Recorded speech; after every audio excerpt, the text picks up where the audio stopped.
নমস্কার বন্ধুরা, সুদীপার রকমারি চ্যানেলে আপনাদের সবাইকে স্বাগত। আজ আমি আবার একটি নতুন ভিডিও নিয়ে আপনাদের কাছে চলে এসেছি। বাচ্চা থেকে বড় সবারই এই রেসিপিটি খুব পছন্দ হবে আশা করি। খুব সহজে আর খুব তাড়াতাড়িও হয়ে যায়, আর টিফিন হিসাবে তো অসম্ভবই ভালো।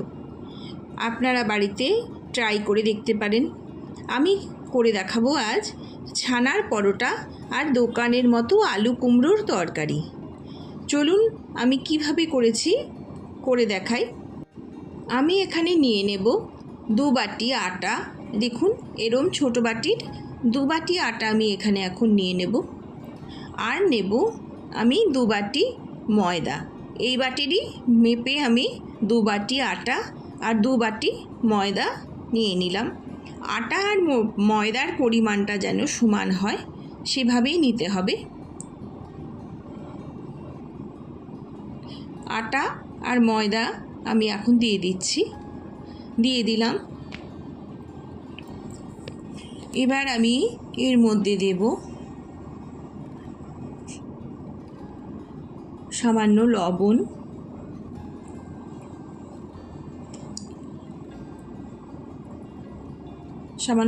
দিলাম। দেব আমি এখানে জোয়ান। আমি 1 চামচ জোয়ান নিয়েছি। এটা ভালো করে হাতে ঘষে ধুয়ে দিলাম। হাতে ঘষে দিলেই জোয়ানের স্বাদটা বেশি ভালো আসে। দিলাম 1 চামচ চাট মশলা আর 1 চামচ চিনি। আর আমি এখানে নিয়েছি 500 দুধের ছানা। আমি ঘরে তৈরি করে নিয়েছি। ছানাটাকে আমি ভালো করে গুঁড়ো করে নিয়েছি। এইভাবেই হাত দিয়ে প্রথমে গুঁড়ো করে নিতে হবে। এটা আমি এর মধ্যে এবার দিয়ে দিলাম। আর দেব আমি এখানে ঘি। আমি সাদা তেলের বদলে ঘি দিয়েই এই ময়দাটা মেখে নেব। আমি 2 চামচ ঘি এখানে দিলাম। ছানার সাথে আটা ময়দাটা কিন্তু খুব ভালো করে মিশিয়ে নিতে হবে, যেন একটু দানা না থাকে। সেভাবে প্রথমে আগে ভালো করে ছানার সাথে আটা ময়দাটা কিন্তু মিশিয়ে নিতে হবে জল দেওয়ার আগে। এবার আমি অল্প অল্প করে জল দিয়ে নেব।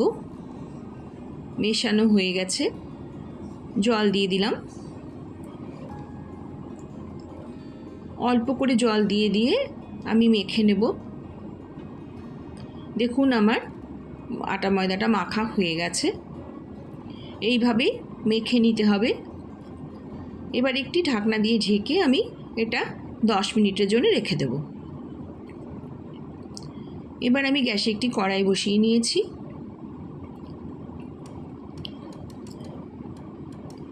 সর্ষের তেল দিয়ে দেব।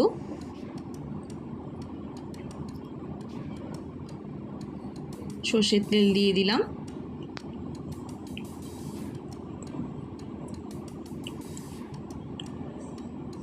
দেব একটা শুকনো লঙ্কা। আর দেব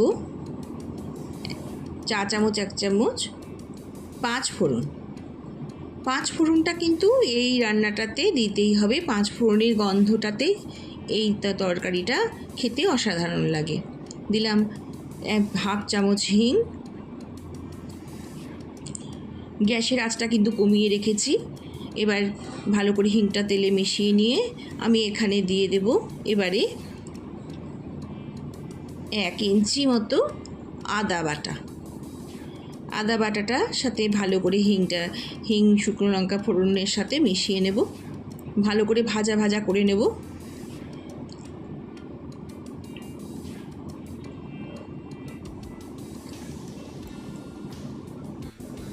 এবার আমি 150 গ্রাম মিষ্টি কুমড়ো ডুমো করে কেটে নিয়েছি। এবার এটা এর মধ্যে দিয়ে দেব। দিয়ে দিলাম। একটু ভাজা করে নিতে হবে কুমড়োটা ফোড়নটার সাথে। সেই জন্যেই গ্যাসের আঁচটাকে কমিয়ে আমি একটি ঢাকনা দিয়ে এখন ঢেকে দেব।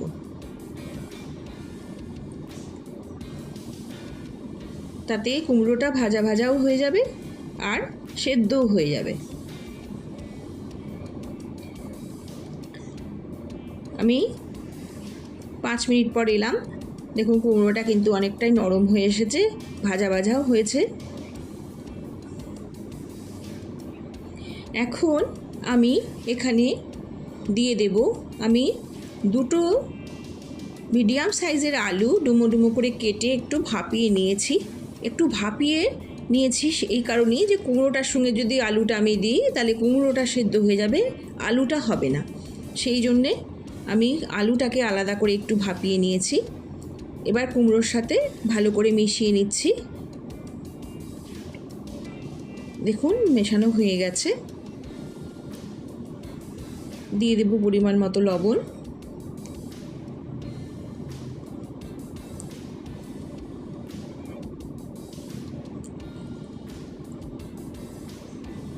পরিমাণ মতো হলুদ।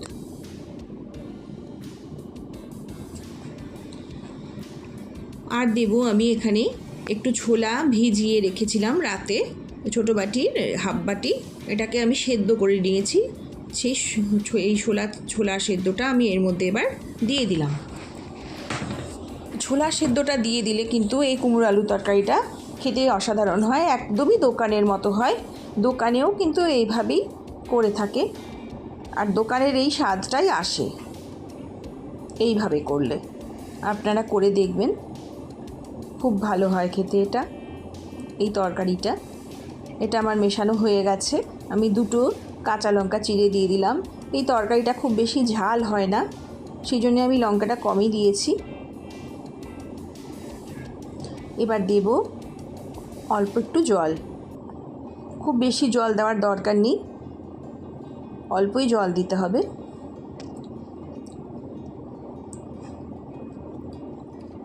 এবার ঢাকনা দিয়ে ঢেকে দেব। গ্যাসের আঁচটা কমিয়ে দিয়ে ঢাকনা দিয়ে ঢেকে দিলাম।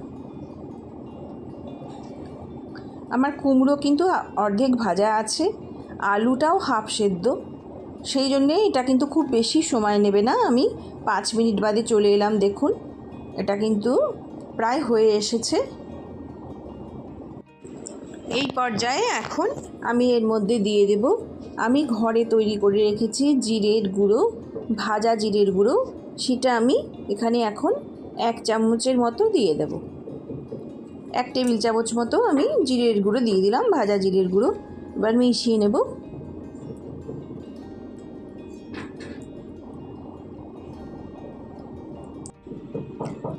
আমি এবার একটি ঢাকনা দিয়ে 3 মিনিটের জন্য ঢেকে দিলাম। 3 মিনিট বাদে ফিরে এলাম। দেখুন সব কিছু কিন্তু ভালো মতো মিশে গিয়ে ঘন হয়ে গেছে। আমি খুন্তি দিয়ে একটু আলু কুমড়োটা এবার ভেঙে দিচ্ছি, যাতে ঝোলটা ঘন হয়ে যায়।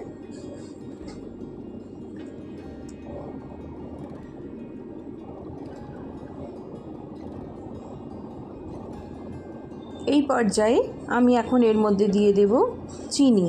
চিনিটা কিন্তু দোকানে খুব বেশি দেয়, আমি কিন্তু এখানে অতটা দিইনি।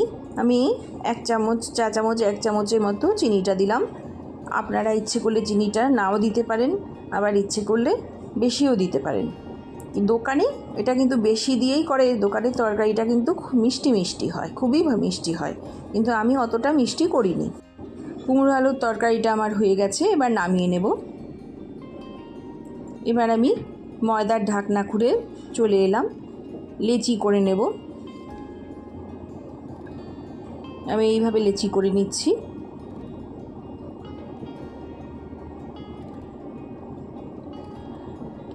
ছানার পরোটা এইভাবে আপনারা বাড়িতে করে দেখবেন, খুব নরম হয় আর খেতেও অসাধারণ হয়। সব কটা লেচি আমার হয়ে গেছে করা। এবার পরোটার আকারে আমি বেলে নেব। আমি ময়দা দিয়েই বেলছি, আপনারা ইচ্ছে করলে সাদা তেল বা ঘি দিয়েও বেলতে পারেন। আমি গোল করে বেলবো না, আমি এটা 3 কোনা করে বেলবো। আপনারা যদি মনে করেন যে গোল করে বেলে পরোটাটা ভাজবেন তাহলে তাই করতে পারেন। আমি 3 কোনা করেই বেলেছি।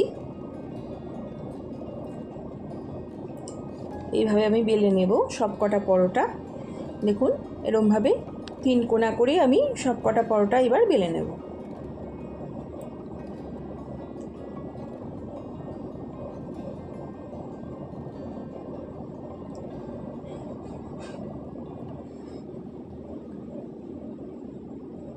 টিফিনের পক্ষে এই রেসিপিটি অসাধারণ, আর পরোটাটা খেতে এত নরম হয় আর অনেকক্ষণ পর্যন্ত নরম থাকে। দেখুন আমার সব কটাই বেলা হয়ে গেছে। এবার গ্যাসে একটি ফ্রাই প্যান বসিয়ে নিলাম, দিয়ে দিলাম পরোটা। ভালো করে এক পাশ সেঁকে নিয়ে আমি উল্টে দিলাম। দুটো দিক ভালো করে সেঁকা হয়ে গেলে আমি এর মধ্যে দিয়ে দেব সাদা তেল। আমি পরোটাগুলো সাদা তেলেই ভাজবো, আপনারা ইচ্ছে করলে এটা ঘি দিয়ে বা অন্য কোনো তেলেও ভাজতে পারেন। আমি খুব অল্প অল্প করেই তেলটা দিয়ে ভাজবো, বেশি তেল দেব না। খুব অল্প সাদা তেল দিয়ে দিলাম। এক পিঠ ভেজে নিয়ে আমি আর এক পিঠ এইভাবেই ভেজে নেব।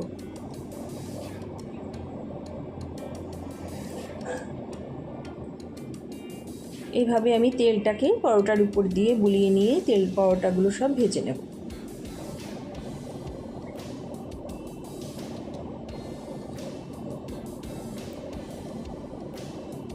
দেখুন আমার ওই পাশটাও হয়ে গেছে, এবার উল্টে দেব।